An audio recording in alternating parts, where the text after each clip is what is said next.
praises to Yahweh, Ba'ashim, Yahushai, Ba'ashim, Rakah, Kadash, Tawada, Amen. Barakatah Yahweh, Barakatah Yahushai.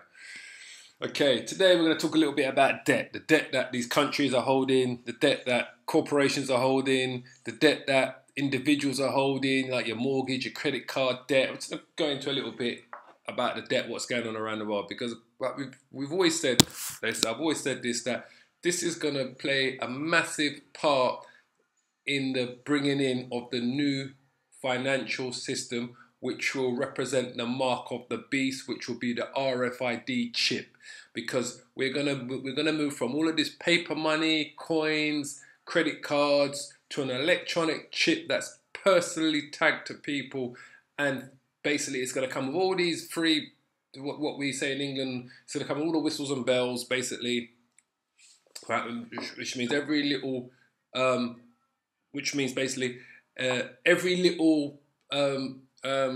what's the better word to do it? Anything that's considered extra will be included. So all the extras to do with it, like when you go somewhere and they say, oh, you buy one, get two, three, or you buy one and get one half price. It's going to come with all the extras. That's what we call, in England, we call it whistles and bells, right? And it's going to come with all the extras, everything, when they try to sell you this chip to make it sound why you should be using it. Things will be cheaper if you use that instead of using credit cards, basically, and that. So let's just, like I said, but we're going to focus on the debt, on what's going to cause us to move to the RFID chip, basically, in that, because they have to destroy the whole current financial institutions for them to bring in a new financial institution that's going to be based on the RFID chip, which is the mark of the beast. And we've always told you that, Revelations 13 and verse 16, yeah? So without further ado, let's just quickly have a look at what this man's got to say about how we create money, yeah? Why is there so much debt? 10 years before the financial crisis started, individuals and families in the UK had a total of £480 billion of debt. Since then, our debt has more than doubled. But who did we borrow all this money from? Was it from an army of grannies who have spent their whole lives putting money away for a rainy day? No.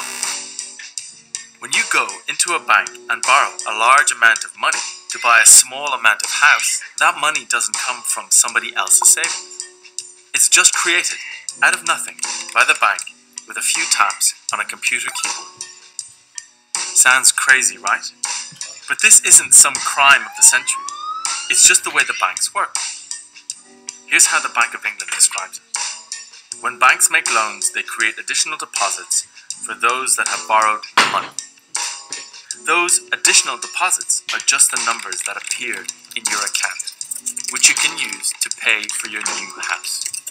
In fact, around 97% of all the money that exists is created in this way, out of nothing, when banks make loans.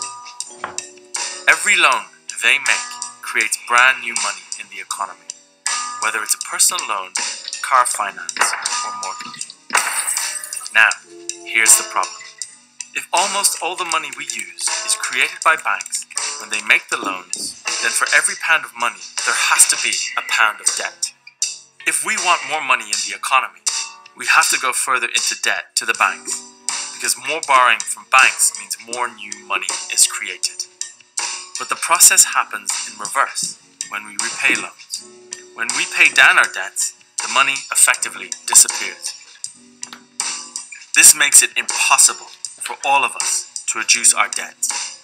If we start paying it off, then the amount of money in the economy shrinks. Less money in the economy means less spending, and less spending means fewer jobs. So there's the choice. We can have either more money and more debt, or we can have less debt and less money. When the only way to get money into the economy is to borrow it from the banks that create it, then we'll always be trapped under a mountain of debt. But it doesn't have to be this way.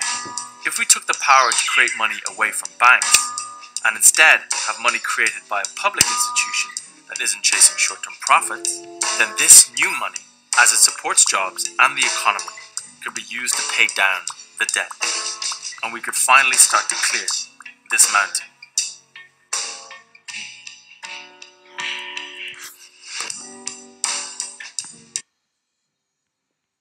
So that was just a quick synopsis on basically on the debt. Yeah. So we're going to just quickly show you a few things here. So this is the world debt clock, right? So this is looking at the debt responsibility of each government. So you're in America, you've got the federal government. So the federal government's national debt, as you can see, it's $21 trillion. And you can see it's going up exponentially, yeah, by the millisecond. Yeah, the GDP, as everyone knows, which stands for the gross domestic product, which means their turnover, what the country turns over in terms of what they export, what they sell, basically what they provide, services, whatever it is they're selling, importing, exporting, it all turns over at the end of the year to $20 trillion, yeah? So their GDP is less than their national debt, their federal debt. This is just the federal government debt, not what the people own. This doesn't include your citizens. This is just the government. Yeah, so this excludes mortgages, credit cards, and everything, all right? So it says it works out to be 71% of public debt to ratio, yeah, for the public debt to ratio. External debt to ratio, 97%, all right? So this GDP here, as you can see, the debt is higher than the GDP. You go to China, the debt is 2 trillion, 2.3 trillion. Their GDP is 11 trillion, yeah? So their GDP is higher than their national debt, yeah, in China. That's just what the government owns, not what the people, yeah? You go to Japan, their debt is 12 trillion, 12.5 trillion. Their GDP is 4.9. So call it 5 trillion their GDP is, right? So their debt is 2.5 times what their GDP is. 2.5 times, right? So that's why it's got a public debt to GDP, 253%, all right? Now, why this one is saying 71%, it doesn't work out to me because the debt is higher than the GDP, yeah? So the public debt to GDP ratio, okay, so it's saying the public debt to GDP ratio, okay, right, so that's why it says that, okay, because the public debt, if we was to go to, let me just check this out. So if we go to the US debt clock itself, the actual public debt, the US total debt is 70 trillion. All right, so that's the total US total debt is 70 trillion. All right, the personal debt is 19 trillion. The mortgages that they own is 15 trillion. Student loan is 1.5. Credit card is 1 trillion. All right, the US total interest paid so far on this debt is 2.6 trillion. All right. Interest per citizen works out $8,000. Yeah. So the US total debt in the citizens works out to $215,000 per citizen. That's the US total debt. All right. As you can see, the national debt, the government debt is 21 trillion. All right. And the GDP is over here. It's 20 trillion. All right. So this breaks it down even to more, but we'll go back to the actual chart with all of the countries on it, just so you can get an understanding. So the UK, 2.4 trillion is what their debt is. Their GDP is 2.6. All right. So I always say it's an easy way to work this out. Say that you're earning £1,000 a month, and you've got a debt of your incomings is £1,000 a month, and your outgoings is $1,500 a month. So every month, £1,500 a month. So every month you need to borrow £500 to meet your outgoings because you're only bringing in £1,000 a month, yeah, basically, and your outgoings is $1,500. So you have to pay that. At the end of the month, you've got to lay out £1,500, but you don't have. You only have 1,000. So every month you're borrowing £500 to make that shortfall, and that's what builds up your debt. So this is kind of what happens here, is that their outgoings is what they owe. Let's go to, where is Japan? That was quite a good one. 12.5 trillion. But their income, what they bring in, is 4.9 trillion. Yeah? So this is what they bring in, is 4.9 trillion. So their debt to their ratio is, like it says there, 253%. Yeah? So it's impossible. These countries will never ever be able to pay off their debts as long as it's going up at this rate. And once it exceeds your outgoings, once your outgoings exceeds your income, what you're bringing in, it's going to be impossible for you to pay it off, because you're never ever bringing in the money that's covering with the money that's going out. If you're spending £1,000 every month, if you're earning $1,000 every month or £1,000 every month, and you're spending £1,500 every month, then you're always going to be £500 short every month. You have to go somewhere and borrow that money. You're going to owe someone that money. Yeah. So this is the same precipice what these companies these countries are working off. France, 2.5 trillion is their debt. GDP is 2.4 trillion. India, 1.2 trillion is their national debt. GDP is 2.2, so it's half, 55% of the national debt, yeah? It is absolutely right, public debt to ratio. Okay, so the only one that's frazzling me right now is it says 71% is the public debt to ratio. I'm not sure why it's only giving that 71%, because that should be more, that should be about 101% public debt to GDP ratio, yeah? Going by how everyone else has been calculated. As you can see, 253% public debt to ratio, which works out to just over 2.5 times what the debt is. The debt is 2.5 times what the GDP is. So I'm not totally sure why this is only showing 71% public debt to ratio, unless they're including something else in these figures that we're not seeing for the United States of America, because that should say at least 103%, because their debt exceeds their GDP. All right, that's why this one says 20% public debt to ratio, because this works out to be, this 2.3 works out to be a fifth of the GDP. So it works out right.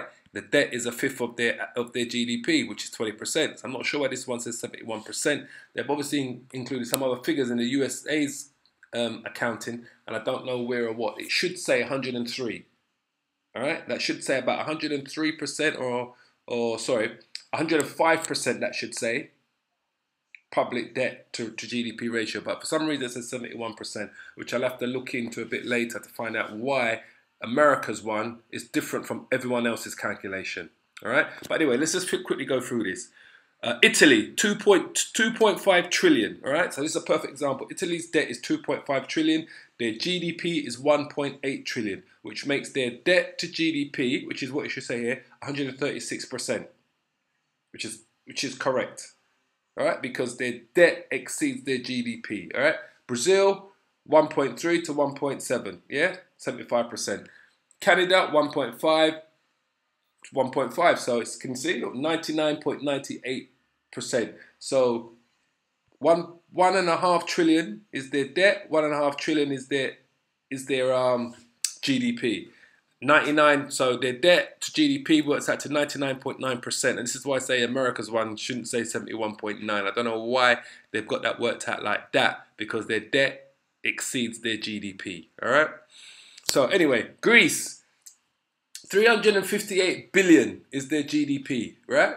Is their debt. Look at their GDP, 194 billion. Right? So it's 184% debt to GDP. And remember, if you remember Greece 6 years ago, all right, just so that everyone knows, Greece 6 years ago had basically was going into bankruptcy, the whole country. Around 2012, it was around the year of the Olympics in the United Kingdom, right, the London Olympics, I do remember. And they was getting into bankruptcy. And at that time, at that particular time, let me tell you, Greece, the national debt of Greece at that time was around $40 billion. Yeah? Between $40 and $50 billion. All right? But I think it was about 40. Let's just say, we're going to be conservative for argument's sake. We're going to say it was $50 billion, all right? 2012. So in 6 years, Greece's debt is increased by how much percentage? If it was $50 billion in the first year, it's increased by, it's gone up by 300. So that's what? 100%, 200%, 300%, 400%, 500%. It's gone up by, it's increased sixfold. So that's 600% it's increased by in 6 years. At that time, if people remember, Greece was saying, oh, we're going to pull out the European Union. We don't want to borrow no money from the IMF, World Bank. We're going to pull out. We're going to go back to our own currency, which was, I think, is it the krona or the something like that? I forget what their currency is called. They're going to go back to their own currency. They're going to stop using it, the European Union, the euro, and so forth, and they didn't want to take no loans. And then the European Union came on them. There's unelected officials, Juncker, what's his name, Juncker, and all the rest of his buddies, right? This is them. Then these people came down on them, right? The European EU Commission. These devils, right? These devils here, the little names are right there. The European Commission came down on them, right? These devils here, this is him here, Juncker, him, and the rest of his, look here, the commissioners. The rest of his junkies, you see these devils here? All of these devils came down on Greece and said, if you don't take this loan, you can't pull out the EU, because you're going to cause it to fall apart, and if you do pull out, you're going to lose this, that, we're going to threaten you with this, they threatened them left, right, and centre. So what did Greece do? They took the money.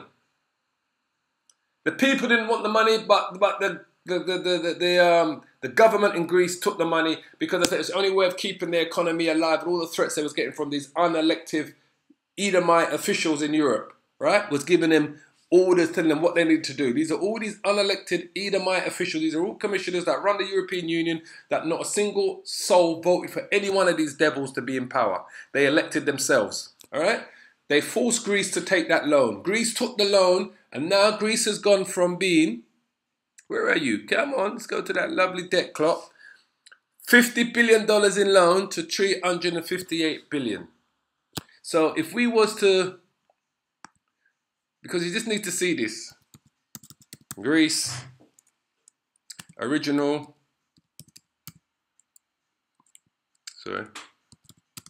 debt in 2012. See if it brings it up for you.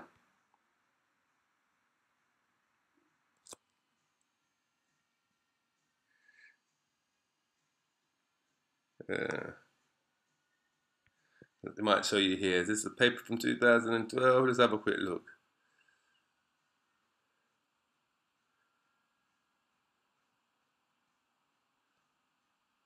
I mean, it's the budget deficit will be taken. Hit 12% GDP.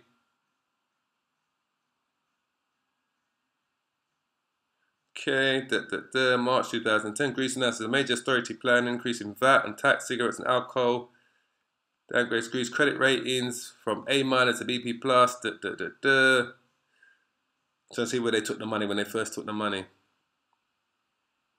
Here it is. In 2010, so I was a bit early. I was saying 2012. Papadjoe calls for Eurozone IMF rescue package following steep rise in borrowing costs. FTSE calls for more than 600 points. Okay, Eurozone finance ministers agreed to rescue Greece with 110 billion euros or 92 billion pounds in loans over 3 years. A week later, ministers announced a $500 billion Eurozone rescue plan, right? So that was the first loan they took out. $110 billion over 3 years, right? European Commission is trying to see if it's going to show you its original 12 deficit targets. Let's just quickly look. One more quickly look.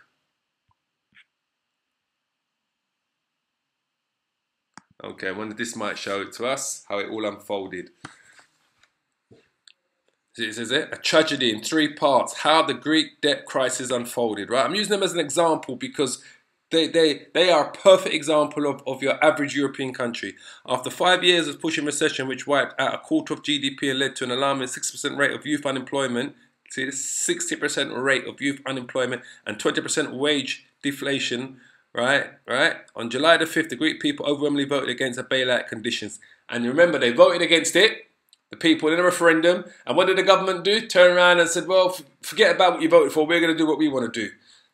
Once again, to show you democracy, right? Which comes from the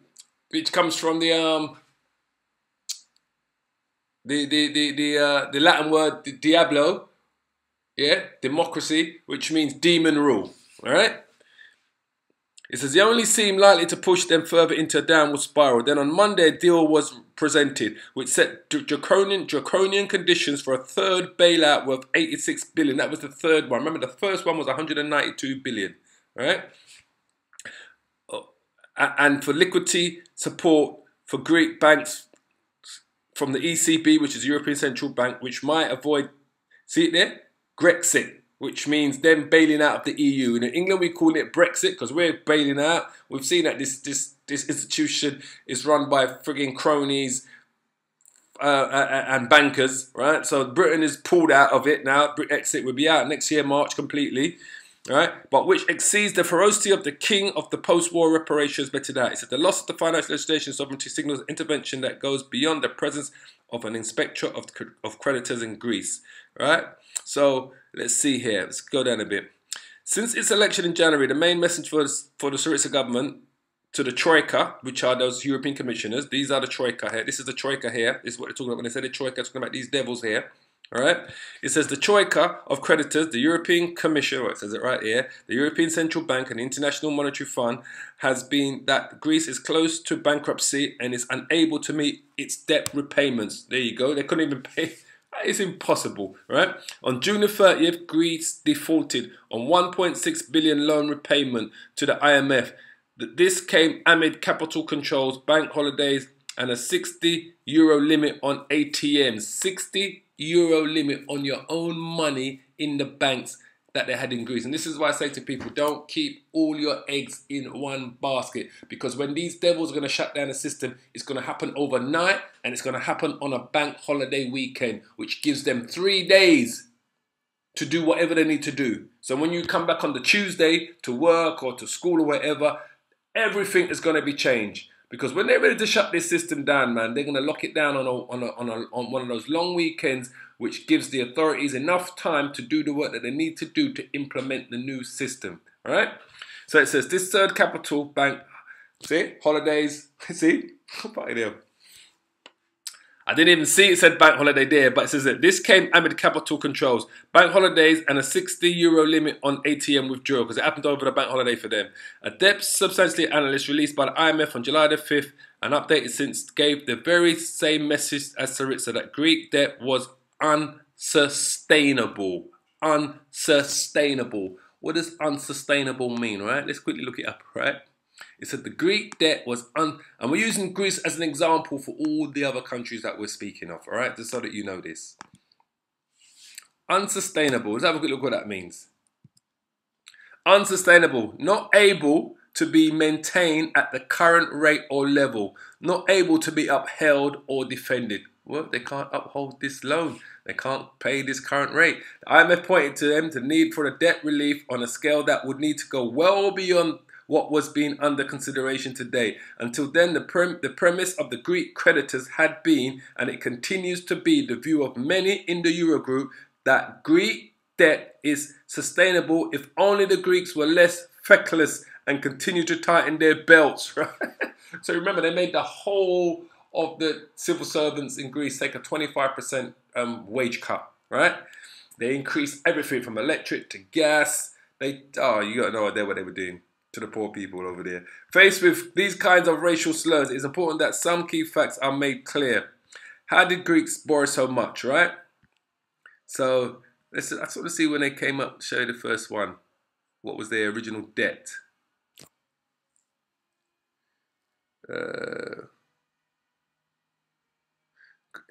So Greece had $350 billion of debt in 2010. 5 years later, that figure has hardly budged after a period in which the Troika effectively bailed out the mostly French and German banks which were owed money by Greece. This extraordinary step in 2012 may have avoided a so-called disorderly default, and it did at least see private investors accept the loss of half of the money that were owed, but eventually forced Greece into a worse position. So I was wrong. It weren't 50 billion, there was $350 billion in debt. So that 50 billion figure that I was giving out, I believe, must have been their turnover, their GDP at the time. In negotiation now with the IMF, the Eurozone partners who had stamped up taxpayers' money to keep Greece solvent were to loathe to let the country off the hook, right? So, So it says, but surely the buyout of private sector Greece debt was not simply to prevent a disorderly default by Greece. It could have been constructive. Troika ownership of Greek debt could have come with the kind of long-term 30 to 70 year maturity typical of UK and German war bonds held by the US in order to give them a chance to recover and grow, according to the Financial Times. The average maturity in Greek debt at the beginning of 2015 was 16 and a half years, right? So before they were giving out bonds, they would after the Second World War, you were able to buy bonds that didn't need to mature until 30 to 70 years maturity, right? Now it's 16 and a half years, and that was in 2015. Why? Because these people know that this whole financial system is going to change in the next few years. They know that. This is why they're not giving out these long-term maturity bonds to these governments no more, because the whole thing is going to change. It says, the debt buyback failed to significantly shift the payment profile to the future. There was bunching of payments, the short end of the maturity profile, and a sword of domiciles left hanging over the Greeks. Any slippage or default on payments to the ECB in particular would invite the threat to Greek exit. All right?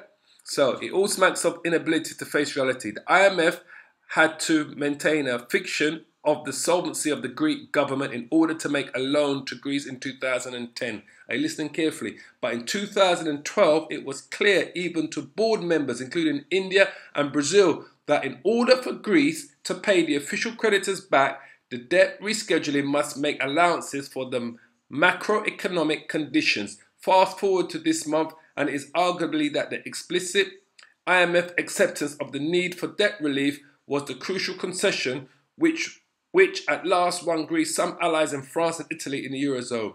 All right? So, I don't really have to... I've only got a bit left. It says, Syriza had made a useful target, but those who need evidence of the Troika medicine killing the patient, even before Alexis Tsipras, which is the Prime Minister of Greece, government came to power, then the following data from the World Bank can put things into perspective. Greece banks, despite their recapitalization in 2012, experienced an accelerated growth of non-performing loans of 30% and more in 2013. This is the best indicator of a failing economy, right? Clearly, honest brokers and good economics in dealing with the Greek and Eurozone crisis have been in short supply.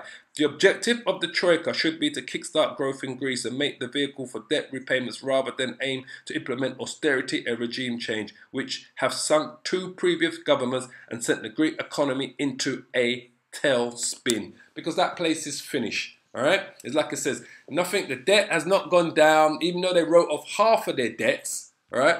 So I was wrong. I corrected myself. I'll correct myself here. The original debt, Greece had a 350 billion of debt in 2010. All right. It says that figure has hardly budged. All right. So that's what it was showing you. So it says that you can take out over just £40 from Cashpoint in Greece. All right. The Greek government has brought in restrictions on the country's banks and is concerned all the money will run out, right? It is because the Eurozone, a 19-member bloc of countries which Greece is a part of, has said it will no longer keep giving Greece economy emergency cash. The Eurozone is worried the country won't be able to pay the money back, but the Eurozone is not the only group that Greece owes money to. Newsweek spoke to Dr. Adam Marshall, right, a director of policy and external affairs. How did we get here? Greece, like many countries, suffered the financial crisis, right, which we just went through.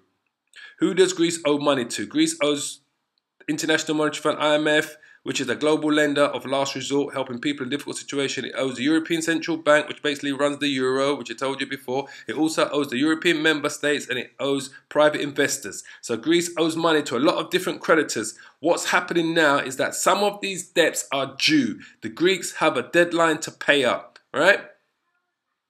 It says, why do those bodies want their money right now? The deadline right now is for 1.6 billion, right? Which is the IMF, which is the one that they failed to pass. What does the Greek government want? Essentially to extend the deadline. So it says, who does Greece owe money to? So the total debt, and this is 2015, which now it is, as we showed you, now it is, we'll show you in a minute. This is 2015, right? So it says 60% to the Eurozone, 10% to the IMF, 60% to European Central Bank, 3% to Greek banks, right? That's the European Financial Stability Fund, right? 15% on bonds, that's foreign banks, 1% foreign banks, banks of Greece, and then Greek loan facilities. It says, what are the potential end results? It's not just banking control that means people can't take money out of cash machines. It is very possible that Greece will default, which basically means it is not going to pay back all the IOUs that it has, because that's all they are, friggin' IOUs, right? If that happens, it could be forced to leave the euro and fall out the single currency and have to reintroduce its own currency. And that was the year that they took the referendum on whether to take more money from the eurozone and from the EU central bank and from the IMF, or whether to just file for bankruptcy and fall out of the eurozone. So the people then voted to not take any more money, to file for bankruptcy, to fall out of the eurozone. But the government, who is led by that Alex Tsipras, is the president of the Greece government, said, no, we're going to take the money. So let's go, where was we? So we go back to, get rid of that. Those are those devils there, the EU Commission. Let's go back to the world debt clock, right? And the reason why I'm focusing on Greece, because Greece is a perfect example of what's going on. So today, Greece's debt is 358 billion, all right? Its GDP is 194 billion, so it's 184% of their GDP. And what Greece is having to do, every month they're having to borrow money to continue running their government, their countries, their utilities, all the civil services, you know, everything that the government pays for in the country or says it pays for. It has to borrow money every month to do that. So does the UK government. Just that the difference between the UK government and the Greece government is that the UK government is borrowing a lot less compared to GDP than what the Greek government is borrowing. So we can go right through, like Mexico, 600 billion in debt. Korea, 600 billion in debt. Netherlands, 453 billion. Nigeria, 85 billion. Norway, 170 billion. Poland, 266 billion. All right? We could go on and on. These are all the countries. Turkey, Taiwan, Switzerland, Sweden. It shows you all of them, right? Basically, they're all in debt. They're all in debt, every single one of them, right? But the ratio is what they are. This is 32% of GDP. Taiwan is 33% of GDP. They're in debt. Switzerland, 31%, 39%. Spain, 106% of GDP. Debt to GDP. Spain, 1.3 trillion. GDP, 1.2. Saudi Arabia, 42%. We're focused on the EU, remember, right? We are focused on the EU, right? The powers that be and the United States of America, right? And their compatriots, right? Russia, look at that. Everyone's hitting out on Russia, but look how small Russia's debt is. 12% to GDP, 158 billion. That's how small their debt is. But they will sell you this thing that Russia's got the highest debt, this, that, around the world. It's not Russia, it's Europe and America, Canada, and those countries in South America. All right? Portugal, look at that, 138% debt to GDP. 284 billion in debt, 204 billion is GDP. All right? Poland, 56% debt to GDP. Norway, 46% debt to GDP. All right? Look at that. That's Nigeria. Holland, 58% debt to GDP. All right? Ireland, 71% debt to GDP. And like I said, we've been through the rest. Belgium, 109% debt to GDP and so forth. So they're all lathered in debt. And anything that they're telling you is a complete lie in terms of how these countries are functioning. This is why Britain is coming out of the EU, because they know the EU is going to come to an end, to a sharp end very soon. All right? So when we look at, let's have a quick look at their companies, right? It says companies with big hidden debts, right? In about 2 years' time, US companies are suddenly going to become a whole lot more indebted, at least according to their balance sheets. Currently, companies are carrying around 3 trillion. These are companies, are corporation companies, 3 trillion worth of off-balance sheet liabilities. So that's not even on their balance sheets. So they've got 3 billion of off-balance sheet liabilities in the form of what they call operating lease. Operating lease is when you loan out something, kind of like when you do, like you take a kind of like an assured. What they call it, is it an assured loan? A loan that's tied to a property. So suppose you take out an extra loan on your house. You're taking out extra money on your mortgage. You're tying that loan towards some particular asset that you got, so that if you don't pay back that loan, they can take that asset. And while you're paying off that loan, they can temporarily use that asset. That's what operating leases are, right? So, but those operating leases will soon have to be recorded on the balance sheet. So soon, they're going to have to record those $3 trillion worth of debt on their balance sheets. So whatever debts they got on their balance sheets at the moment, those debts don't include these $3 trillion worth of debt, because these $3 trillion worth of debt on these companies, these US companies, right, are off-sheet liabilities in the form of operating leases. So whatever debts are not in the form of operating leases will be on the balance sheets. But it says here, but those operating leases, look at this here, will soon have to be recorded on the balance sheets under new accounting rules that are set to come into effect in 2019 according to Bloomberg, right? It says, for instance, it says hidden debt. Petrobras is by far the largest user. I think that's the company in Brazil, right? I believe that is the country that controls the oil in Brazil. It's the largest user of operating leases with a total of 97.8 billion, right? Of their debt is based on operating leases. Next in line are Sinopec, 54 billion, and then Walgreens, WBA, 34.1 billion, AT&T and PetroChina tied with the 29.7 billion, and CVS Health Corp. Everyone knows CVS; those are your pharmaceutical stores all throughout America with 27.2 billion. Remember, these are operating leases liabilities that are not on their balance sheets. Yeah, for all the companies looked at by Bloomberg, operating leases were equivalent to 1/4 of their long-term on-balance sheet debt. So that makes up a quarter of their debt, right? So these are the lease leaders, right? These are the companies that have debts based on operating leases, right? So Sprint. Let's start from the one at the bottom. Look at Petrobras, just under 100 billion in debt on operating leases, right? Synoptics, just about 55 billion. Walgreens, about 35. AT&T, just roughly 30 billion. PetroChina, 30 billion. CBS, around 27 billion. Royal Dutch Shell, which is Shell petrol stations, that's about 25 billion. SoftBank Group, which is a Japanese company, like an investment company, it's about 25 billion, right? Walmart stores, they used to own Asda's in England and they recently sold them, but they're a massive supermarket chain in America. That's about what, 22 billion, say, in debt, all right? And remember, we're talking about off-balance sheets. These are operating leases. These are debts that are being based on operating leases, right? Woolworths, all right? Look at that. Ooh, that's about 18 billion. Verizon, that's about 18 billion. FedEx, about 18 billion. Deutsche Telekom, about 18 billion. Tesco's, right? About 18 billion. Steinhoff International, about 18 billion. BP, which is the oil company, that's probably about 17 billion. West Farmers, about 17. Sainsbury's is about 15 billion and Sprint is about 15 billion, right? So remember, these are companies, all these companies have these hundreds, tens of billions of dollars worth of debt which are not sitting on their estates. This is to finance the use of assets like real estate. It says to finance the use of assets like real estate, aircraft, or other equipment with long, useful lifespans, many companies make use of operating leases, right?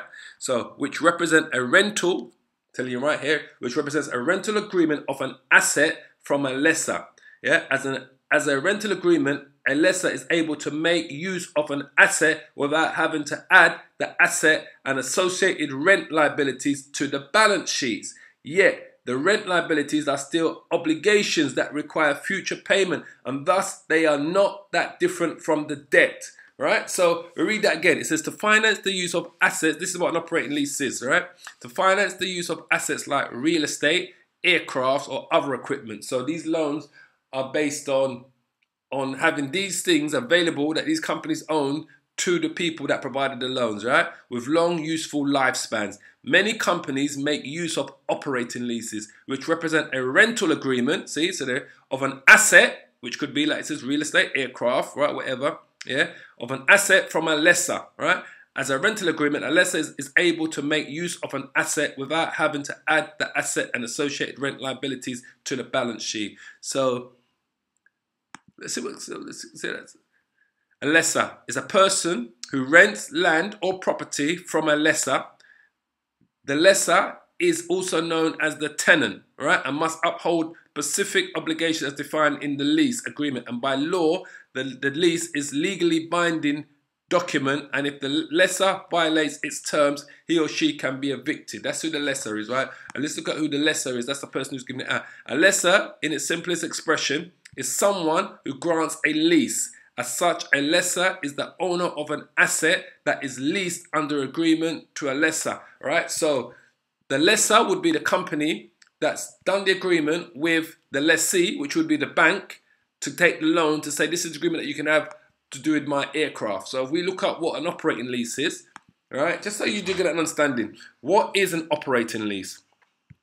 An operating lease is a contract that allows the use of an asset but does not convey rights of ownership of the asset. So an operating lease represents an off-balance sheet financing of assets which a lease asset and associated liabilities of future rent payments are not included on the balance sheet of the company. So he leases his assets to this company as part of him receiving this loan from the bank and so forth. And then the bank has the use of these assets right up until the loan is finally paid off. And who pays for the use of those assets? Not the company that did the loan, but the company who took the loan has to pay, provide, you know, the money for you to use those assets and so forth. So suppose it says there, to finance the use of assets like real estate and aircrafts, all right? So if you was taking out a loan, say for 10 billion, and that loan wanted to be part of an operating lease, then that operating lease loan will be based on assets that you've got, whether it's real estate, aircrafts or whatever, that you're going to make part of that loan, and it's not going to be on your balance sheet, just like it says there. It says $3 trillion worth of off-balance sheet liabilities in the form of operating leasing obligations. But those operating leases will soon have to be recorded on the balance sheet. So next year, they're going to have to show them on the balance sheets, and that's probably when you're going to see many companies fold next year, when they have to show on their balance sheets their actual real debt. All right?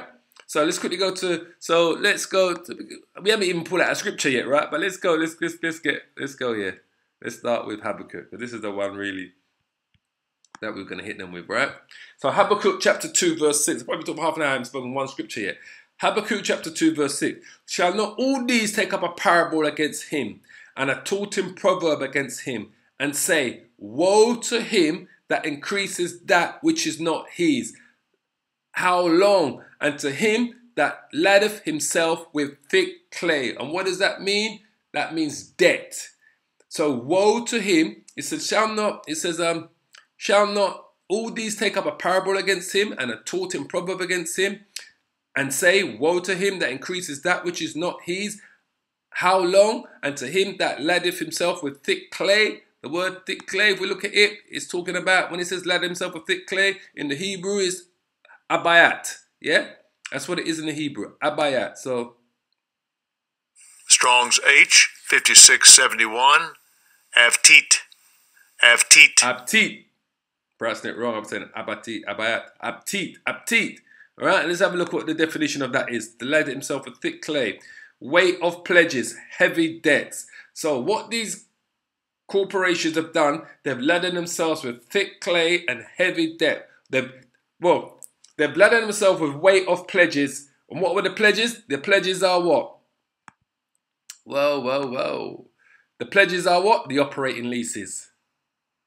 Remember, that's what they're pledging. They say to finance the use of assets like real estate, aircrafts or other equipment with long useful lifespans. Many companies make use of operating leases, which represent a rental agreement of an asset from a lessor. Yeah, from the person that's lending you from the lessor. The lessor is the company. So say like I'm BP and I want to take out an operating lease loan. I'm the lessor, and then the person I'm taking a loan for, a rental agreement with the lessee is the bank or the investment institution, whatever. But check this out. That's what I said. The scriptures are so beautiful, right? It says weight of pledges, right? The word thick clay means weight of pledges or heavy debts, right? So what we've got here, what these companies are taking on are what? What's the pledge that is made? Is assets. That's the weight of pledges. These operating leases are based on weight of pledges, and then they end up being what? Debt. Heavy debt. Except they're not on the company's books, right? It tells you right here, in 2 years' time, the US companies are suddenly going to become a whole lot more indebted. You see that? In this report was written in March last year, 2017, right? Why are they going to become a lot more indebted? At least according to their balance sheet, right? Why? Currently, companies are carrying around $3 trillion US dollars worth of off-balance sheets liabilities. And these are not the debts that are on their balance sheet. These are the ones that you can't see. They're off their balance sheets, right? In the form of operating leases. And what are operating leases? We go back down here to finance the use of assets like real estate or aircraft, as an example, or other equipment which the company would own with long useful lifespans. Many companies make use of operating leases, which represent a rental agreement of an asset from a lessor. Yeah, the lessor is the company that is offering the assets, and the lessee is the company that's providing the money, the bank or the institution. All right. So this is what they've done. 3 trillion worth of off-balance sheet liabilities in the form of operating leases and obligations. And we go back to the word. Let's hear it again. Strong's H 5671. Avteet. Avteet. Avteet. Avteet means weight of pledges, heavy debts. Right? Weight of pledges, heavy debts. Who is it talking to? Who is this scripture talking to? Weight of pledges, heavy debt. We can just go up a verse. It says, behold, his soul is lifted up. It is not upright in him, but the just shall live by his faith. Whose soul is lifted up, not upright in him? Esau, the Edomites. Yea, also, because he transgresses by wine, which means his philosophies, his teachings, his religions that he's given you, Hindu, Islam, Sikh, Catholicism, Pentecostalism, Protestants, Buddhism, Jehovah's Witnesses. This is how he's transgressed by wine, by giving you all of these things. And his laws and commandments, that he's giving you to follow are regarding the protecting of homosexualities, LGBTs, paedophilia, corruption, his Wall Street. Everything is corrupted that this Edomite has put in place to govern this world. But it's his kingdom. Yea, also, because he transgressed by wine, which are his philosophy, his word, he is a proud man. There's only one proud man walking this planet, and those are the Edomites, Esau, aka Caucasians. Neither keepeth at home, right? As you know, he's gone to the four corners of the world to strip, rape, pillage, murder, to do what he wants at will. He went and did it, and still doing it today economically. Who enlarges his desire as hell. As you see, he stretched his powers, his philosophies, his kingdom, his laws. If everywhere you go, it's got to accept homosexuality in every country in the world now, literally, because these people want to control the whole financial system of all the different countries with their central banks. These people want to govern the trading laws of the world. They want to govern the seas of the world. They want to govern the media, what you see and view and everything. They want to control everything, right? So it says, who larges his desire as hell, and they do it by wickedness. Exactly what they do. As death, and cannot be satisfied. Esau cannot be satisfied. You must know that this is talking about the Edomites, aka Caucasians, right? And cannot be, because they can't be satisfied. But gathereth unto him all nations. Has he not did that? Has he not gathered unto him all nations? Are not all nations under his thumb? Are not all nations literally want to be like him? All governments want to be like him. It's like watching, what's that film called? Jungle Book. I want to dance like you, right? And heapeth unto him all people, right? Shall not all these things take up a parable against him? Absolutely. And we're seeing it evolve, developed in front of your eyes, right? And a taunting proverb against him and say, woe, which means destruction to him that increases that which is not his. That is Esau, your Edomite, aka Caucasians. And then we're saying, how long? And to him that ladeth himself with thick clay. What's thick clay? Debt. Yeah? Pledges. Debt. Heavy debt. Right? So let's quickly see. I've got a few more I want to show you. Right? So that was that. S&P warning, right? This is what S&P says, Bloomberg. S&P warns high corporate debt could trigger next default cycle, which we know it's going to be. It says the number of defaults by heavily indebted corporates could rise significantly amid tightening credit conditions according to the S&P Global Ratings. Easy liquidity, which is money, and underwritings together with low interest rates, that's why they've got themselves so much debt, boy, have contributed to a spike in the number of highly leveraged firms, creating a risk masked by relatively low default rates. It says removing the easy money punch bowl could trigger the next default cycle since high corporate debt levels have increased the sensitivity of borrowers to elevated financing costs, and rating agencies said, right? So it says, despite showdown, China's leverage still represents 28% of world total, right? So debt overhang, yeah? So US 13.9 trillion, Eurozone and UK 12.9 trillion, China 18.9, rest of APAC 10.7, and Latin America 1.2 trillion. Based on a global sample of 13,000 entities, the agency estimates that the proportion of highly leveraged corporates, those whose debt to earnings exceed 5 times, stood at 37% in 2017 compared to 32% in 2007 before the global financial crisis. Over 2011-2017, global non-financial corporate debt grew by 15 percentage points to 96% of GDP. It says the mass discrepancy between leverage and defaults is so wide that the recent pickup in corporate earnings and financial metrics, especially thanks to tax reforms in the US, won't be enough to offset the significant credit risk. Right? So it's just going to go into more to tell exactly what's going to happen. It says there has been a rebalance of credit levels in terms of sectors, according to Cham. Companies in highly leveraged industries such as infrastructure, capital goods and building materials either maintain or decrease their debt levels, while those in oil, gas and metals and mining and telecommunications accumulated more leverage. These people are just lining up more and more debt on themselves, right? It says Europe's 900 billion euro problem. Warning, as EU has bigger debt than before crash. Right, so they got a bigger debt now in the European Union than before the crash in 2007. It says the European Union debt problem is even worse than before the global financial crisis a decade ago, with almost 1 trillion euros worth of bad loans weighing heavily on European banks. So 1 trillion euros of bad loans weighing heavily on these European banks. All right, so we went to the Greek money. We showed you that, didn't we? All right, so I mean, I don't really need to say any more, people. All right, I mean, we'll quickly read this little part, and then we're going to finish here. As the European Commission unveiled new plans to tackle the EU debt problem, it emerged the bloc has a total of 910 billion euros of bad loans. Bad loans when repayments are not made as originally agreed between the borrower and the lender, which may never be repaid, have piled up as an after effect of the financial crisis. Bad loans also make it harder for EU banks to issue new loans. It is a prevalent issue that the EU Commission wants to deal with.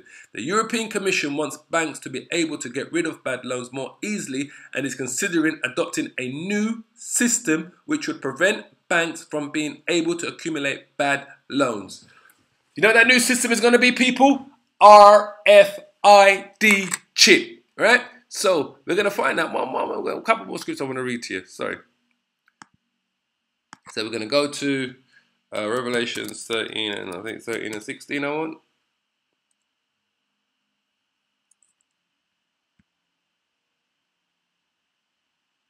Yep. And what else did I want? Habakkuk is fine.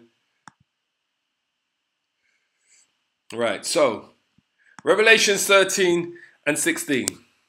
And he causes all, both small and great, rich and poor, free and bond, to receive a mark in their right hand or in their foreheads, and that no man might buy or sell save he that had the mark or the name of the beast or the number of his name. All right, so if we go up a verses, and he that had power to give life unto the image of the beast, that the image of the beast should both speak and cause that as many as would not worship the image of the beast should be killed.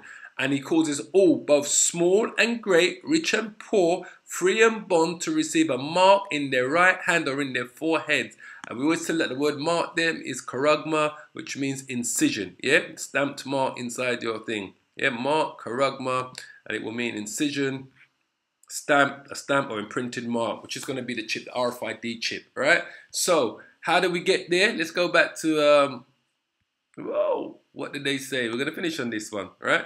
So, it says here, it says, Europe's 900 billion euro problem, warning as the European Union, has bigger debt than before the crash. The European Union debt problem is even worse than before the global financial crisis a decade ago, with almost 1 trillion worth of bad loans weighing heavily on the banks, right? So it says there in the last verse, it says the European Commission wants banks to be able to get rid of bad loans. And how are they going to do that? More easily, right? And is considering, listen carefully, adopting a new system which would prevent banks from being able to accumulate bad loans. What is that new system going to be? That new system is going to be, and I'll tell you this to the day I die, boy. That new system is going to be this, the mark, the RFID chip, which is the mark of the beast. This is what the new system is going to be. And he causes all, both small and great, rich and poor, free and bond, to receive a mark in their right hand or in their foreheads, right? And that no man might buy or sell, that yet he that may have the mark or the name of the beast or the number of his name. So what's the mark of the beast? Is the RFID chip. And just like they're telling you right here, this is how they're going to bring it in, people. They're gonna have to destroy the banking system, the financial system, through all these bad loans. This is how it's going to collapse. That all these bad loans, these debts here and there can no longer be sustained, or they're going to be all unsustainable, can no longer be paid. So they're going to do exactly what he says here, right? The European Commission wants banks to be able to get rid of bad loans more easily, and is considering adopting a new system which will prevent banks from being able to accumulate bad loans, people, right? So I'm just going to finish on that one. On that note, people, all praises to Yahweh, Ba'ashim, Yahushai, Ba'ashim, Rekah, Kadash, Tawada, Amen. Barakatha Yahweh, Barakatha Yahushai.